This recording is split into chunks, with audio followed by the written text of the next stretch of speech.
So let's get more on this now with former NBC News correspondent and Tel Aviv bureau chief Martin Fletcher. Martin, always good to have you with us. So let's recap here. Lebanese officials say more than 1,300 people have been killed since Israel stepped up its airstrikes on Lebanon. More than 1 million have been displaced.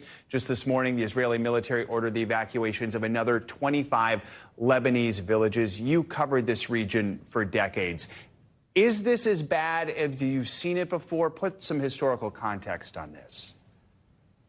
Absolutely, Joe. I think it hasn't been as bad as this maybe since the 1973 war when Egypt and Syria invaded Israel, surprising them.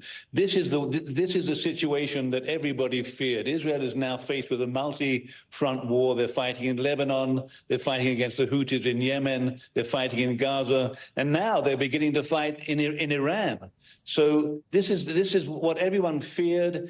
The question of will there be a wider war, as the Israeli Prime Minister said, there is a wider war. The question is how severe will it be? Now, Iran has been very successful over the years in avoiding any direct fighting with Israel on its own soil. It's always used its proxies in Lebanon and Gaza to do its, if you like, its dirty work against Israel. Now they're directly involved in a war with Israel. They've launched 2 massive missile attacks against Israel. The last one, 181 ballistic missiles hitting Israel, damaging some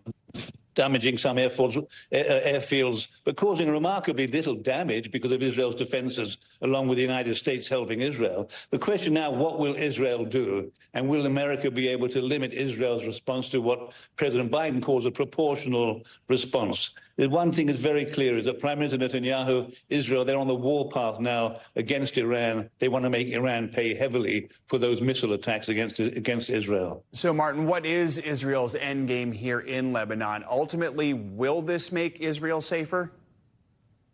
That's the question, isn't it? You've got about 70,000 Israelis who can't live at home in the north because they don't feel safe. Will this make Israel safer? It isn't clear. First, they have to win the war. The latest news is that Israel's told 25 Lebanese villagers to clear the area while they operate in South Lebanon.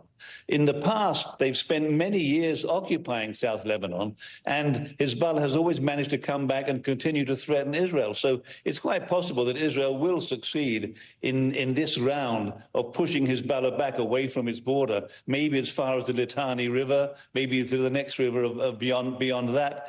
They'll probably succeed in clearing out this area of southern Lebanon. But in the future, will Hezbollah come back? Will this be a long-term solution? There's rarely been a military solution to a political problem. And ultimately, there has to be some kind of political solution. But Israel is saying very clearly, for the time being, we're under attack. And we have to stop those attacks. We have to make our people safe in their homes, and they're doing whatever they can to achieve that. And in terms of the long term, will there be peace will there be long-term security for Israel's population in the north? And by the way, don't forget the Lebanese population in the south. They've also been forced from their homes, hundreds of thousands of people. So this is a problem on both sides of the border that cannot, in the long term, be solved by military means. But for the time being, it's a war. Let's talk about diplomacy efforts, the U.S. response. President Biden's been pushing for a ceasefire in Lebanon, but if anything, we seem to be moving further and further away from that. Is there more the U.S. can do here? Well, from the Israeli point of view, they want 2 things from America. They want resupply of weapons, and they want support diplomatically, I guess. And a third thing, of course, is they want American help in terms of protecting Israel from Iranian and Lebanese missiles. So can America do more? They could turn the tap on that. They could close the tap. They could say, we're not going to resupply you until you do what we say. I think it's unlikely that's going to happen at this time because the war has moved on. The war was in Gaza. Now we're not hearing about Gaza. The war has moved to Lebanon, but the bigger war, the ultimate war, seems to be taking shape against Iran. Now, a war against Iran, to some extent, serves American interests too. Nobody wants Iran to develop a nuclear weapon. Will America help Israel attack those nuclear sites? Very, very unlikely. They're calling for a proportionate Israeli response. And what that proportion probably means is attacks against Iranian military infrastructure, airfields, systems against to protect Iran from Israeli bombs and planes. You know, proportional military targets America will go along with, but they won't. They've said they won't go along with any attack against Iranian nuclear facilities, which, however, in the long run is what everybody wants, right? Everybody wants to stop Iran getting a nuclear bomb, but apparently America is not behind the idea of trying to achieve that goal militarily. Martin Fletcher, always good to have you with us. Thank you for joining us this morning. Thanks, John.